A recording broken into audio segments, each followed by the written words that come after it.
個係廳，廳咧就可以睇到啲海景嘅。應該嗰邊就係、一間細房同埋廚房喺嗰邊。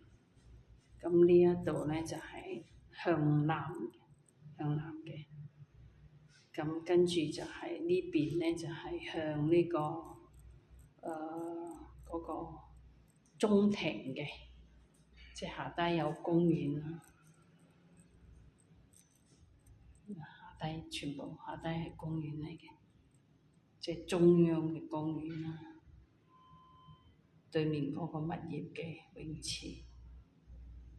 呢度咧係嗰啲中央會所，大家共用嘅。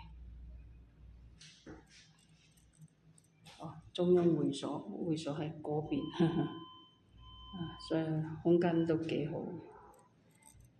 嗰邊主人房咧就係喺呢邊。呢度另外一間細房，跟住主人房喺呢邊。